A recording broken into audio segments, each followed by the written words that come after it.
AskReddit. In honor of Denver's decriminalization of magic mushrooms. Doctors of Reddit, what, if any, is your best story of patients on hallucinogenics? I was a doctor that was on rotation in the emergency department. 33-year-old male who was brought in naked by the police, under the influence of suspected mushroom ingestion. He had a bit of trouble understanding why he'd been arrested, despite being very aware of the fact that he'd been caught gallivanting around naked in the rain in a children's playground. The initial police response had been with 2 officers, and he told me with glee that they weren't able to grab him because he was slippery like an oiled pig in the rain, and the nakedness didn't help with no clothing for them to grab. Due to being unable to catch him, they called for dog squad backup. He recounted with a sheet-eating grin how he'd hidden inside the giant puddle like Rambo and had thrown sticks and rocks to confuse a police dog. Following an hour or so, they gave up and reverted to using a search line of 12 police slowly advancing to find him. Eventually one stumbled into this goblin's little swamp puddle, and then they took another 15 minutes trying to catch him as he bolted naked around the children's playground. Again, his only regret, despite his wife refusing to come and pick him up from the hospital, was that he hadn't eaten more shrooms. Edit. I'm glad this story is brightening a few days. Thank you for the silvers and golds. To his fans, I'm sure he's somewhere out there to this very day, naked, slippery, and plotting his revenge.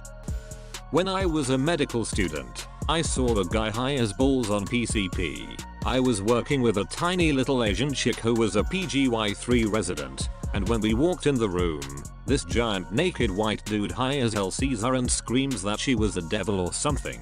Guy lunges at her, and the cop in the room promptly slams him onto the bed. I try to help like any med student working in the field they want a match in, and I swing around behind the guy, who's actively winning the MMA match with the cop, and grab him into a chokehold. Excellent bedside manner was a comment I got on my slip that day. I pin him for a femtosecond before he realizes he's crispy as sheet on that good old fencyclidine, and he springs his upper body forward, swinging me over the back of the bed seat right onto his lap. It took me like 5 seconds to realize what happened. I nope right out of there right before the police tased him into oblivion. Hours later he was asking us rather politely for some orange juice with all 4 limbs restrained. Did he get his orange juice? Yep, sure did. I had a guy who was freaking out thinking he was going to die because he thought he had eaten too many hallucinogenic mushrooms. He went online and saw that sometimes patients are given activated charcoal to soak up the mushrooms in the stomach. Not entirely true BTW. So he goes outside and starts chowing down on charcoal briquettes that he has in his garage for grilling. After about a dozen he realizes, holy shit, I'm eating charcoal briquettes. Now he is really freaking out, so he grabs his dog, as he thinks he is never coming back to his house, and drives himself to the ED.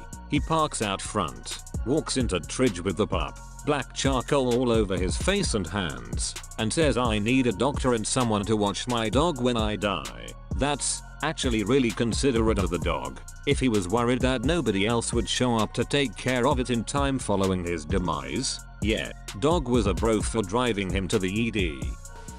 I'm not a doctor, but I was working as a paramedic at a music festival when we got called to a kid tripping on who knows what. The guy had climbed to the top of a portable generator stadium light, so he's 20 feet in the air, on a light pole staring into this blazing midnight sun screaming, I'm a moth, go into the flame. We had several cops, firefighters and myself standing at the base for 30 minutes discussing how to get him down without killing him or us. The entire time a crowd of people on drugs is surrounding us to see how it all plays out. Do we get a ladder truck and try to coax him down? What if he won't go? Do we spay mace up there? What if he falls? All of a sudden this greasy looking janitor walks up, turns off power to the generator, turns on his flashlight and aims it at the Mothman. Dude looks at the flashlight on the ground, scambles down and follows it to the medical rent like a puppy about to get a snack. I'm embarrassed that none of us thought about that.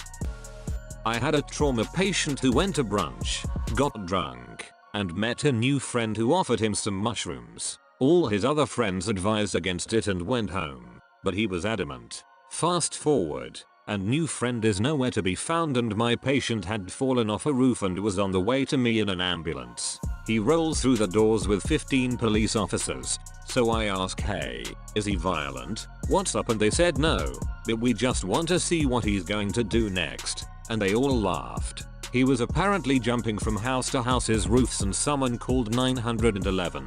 He refused to get down and get yelling Brian and created a whole police response including the helicopter. He eventually fell between houses. No more than a 2-story fall, landed on cactus and a recycling bin, and then ran into the front yard and was apprehended by police while doing snow angels. He was definitely tripping balls when he arrived, but was directable and pretty chill. Fairly uninjured too. Spent a long time plucking cactus spines out of his whole body, so asked him about his experience. How did he get on the roof? He climbed a telephone pole he thought was a beanstalk in Mario. Who was Brian? Apparently his brother he was looking for. Why did he keep running? He thought the helicopter was an alien spaceship light beam that was after him. Right before he went to his admission bed for the night he got a goofy grin on his face, so I asked what was up. He said, is it wrong I want to do it again, and I said yes, since he had caused a lot of expensive chaos. But if there was a next time, don't be drunk and have close friends with you. TLDR. Guy brunches too hard, meets a new friend who gives him mushrooms for the first time, then loses this new friend and gets transported into a Mario game while searching for his brother and causes a full police helicopter response. Falls off a roof and ends up in the hospital as a trauma patient with a $50 K-bill. I'm an anesthetist at a major hospital in Georgia. During a C-section the epidural seemed to not fully be working and the patient was feeling pain, so we were forced to give ketamine. Ketamine has many effects and one of which is profound pain blocking, analgesia. It's safe to use in this case because it won't stop the baby from breathing like morphine or fentanyl would. Ketamine also causes hallucinations, like severe hallucinations. Patient stopped screaming from pain and began screaming from the dragon's sheet. Oh sheet. AHHH. Get them away while being totally pain-free and comfortable. It was not in a terrified way but more of an excited I can't believe it kind of way. When the baby came out and began crying it turned to what in the frick is that? Oh my god. That lasted a solid 20 minutes. Edit. Thanks for the gold. First gold coin ever. Got high, had a kid, saw dragons all in the same day, lucky patient. Had a friend become impatient with mushrooms once. He took an eighth, and an hour later decided they weren't very strong, so the most logical thing to do would be eat his other eighth. Cut to 2 hours later, and he is parked on top of a parking garage. Tried to drive across town when they kicked in and he immediately realized his fup. He tried to wait it out, but after being abandoned by everyone else, I wasn't around. No way in hell would I have left the poor guy on 7 grams of shrooms to his own devices, and he decides he needs help, so he calls 911. While on the phone he wants to be as honest as possible, so he tells them about his .22 caliber rifle behind the seat of his truck. Only it comes out as, there's a gun in the car. He says he was tripping and sweating so badly. It was July. The next thing he remembers is hearing a tink tink tink and looking up to being surrounded by police, guns drawn and ready for anything. Friend isn't in danger though, so they get him in an ambulance and give him charcoal to induce vomiting. The rest of the night is a blur for him, and he wakes up cuffed to the bed. They ask him if there's anyone he can call for a ride, and he tells them his mom is a nurse who works on the 2nd floor. Apparently while tripping he kept telling them to go upstairs and get mom, so they all have a chuckle realizing his mom really was upstairs. And a doctor saw a guy carve out his own rectum, anus, because he was hallucinating there was a microchip inserted there. Not repairable now he put through an ostomy bag. Holy fuck, this is the worst one in the thread. But did he get the microchip out?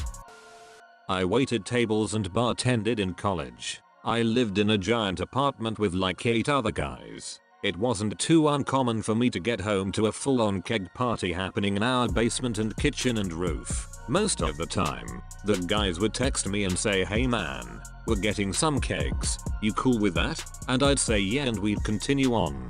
One night I got a different text. Hey man, Cool if we get some kegs and have people over? Oh, and we're all about to take shrooms. Me. Wait, if you're taking shrooms then don't have anyone over, that's a bad idea. Also maybe could you wait for me please? Them. Actually man, we already got the kegs and we took the shrooms 10 minutes ago. We just wanted to give you the heads up. Excellent. 3 hours later I get home.